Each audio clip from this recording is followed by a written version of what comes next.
The Heroes in Action Award is AIDS Action's highest honor for someone that's been dedicated to the fight against HIV and AIDS. And we gave our first series of Heroes in Action Awards out at the 25th anniversary of the walk.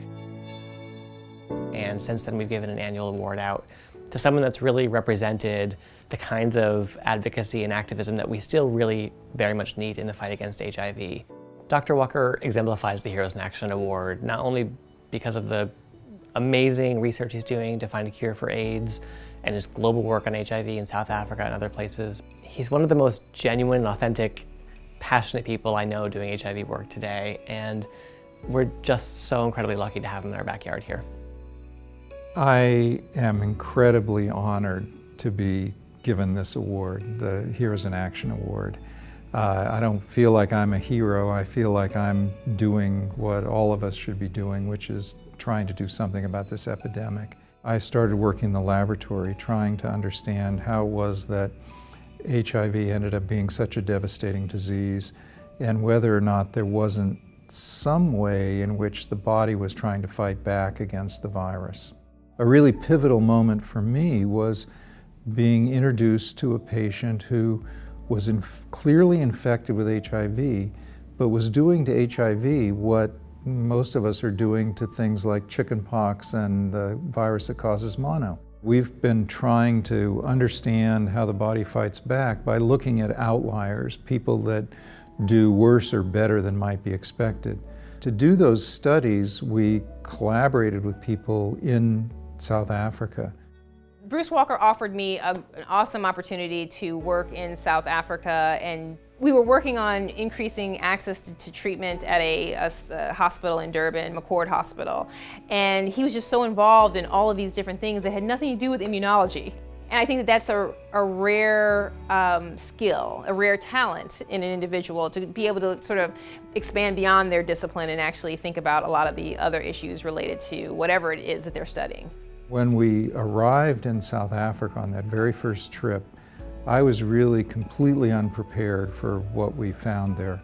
The extent of the epidemic was far worse than I could have imagined, and yet there were no drugs available because the government didn't believe that HIV caused AIDS. So we started shopping an idea around that kind of kept growing, which was to build a world-class research institute focused on HIV and put it right in the middle of the epidemic.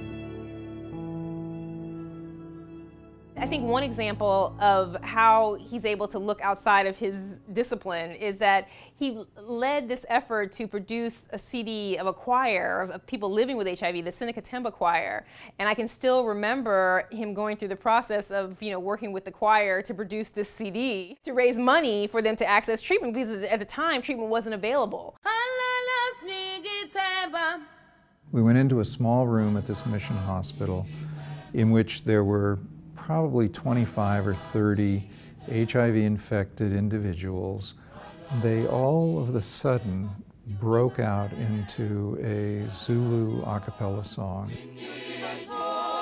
We love you, Sneaky Temba. You give us strength. We love you, give us joy. We realized that that was maybe a way that we could actually help to get those people the medications that they were being denied. And within a few weeks, we raised enough money to put those people who needed treatment on treatment. One of the things I love about Dr. Walker is he's working with bench researchers that are doing science, they're doing cure research, and they also want to know what kind of human impact they're having, not just in the world, but even in their own backyard, and not just how to end the epidemic with a cure in hopefully a few years, but to make an impact right here in Massachusetts.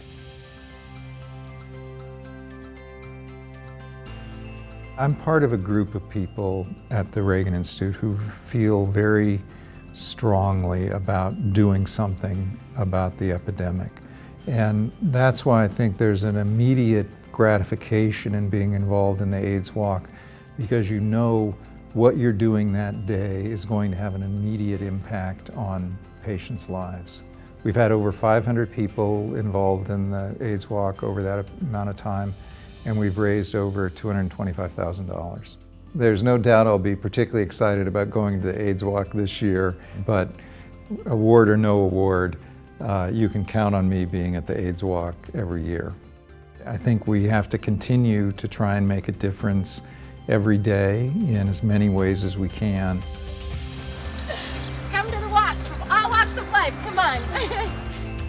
You know, in the midst of a dark tragedy, everybody here is the light. A lot of times we don't know what's going to work, but this is what works. Love and support, standing up together, being together, and supporting the right for life. I love you all. Thank you very much for being here.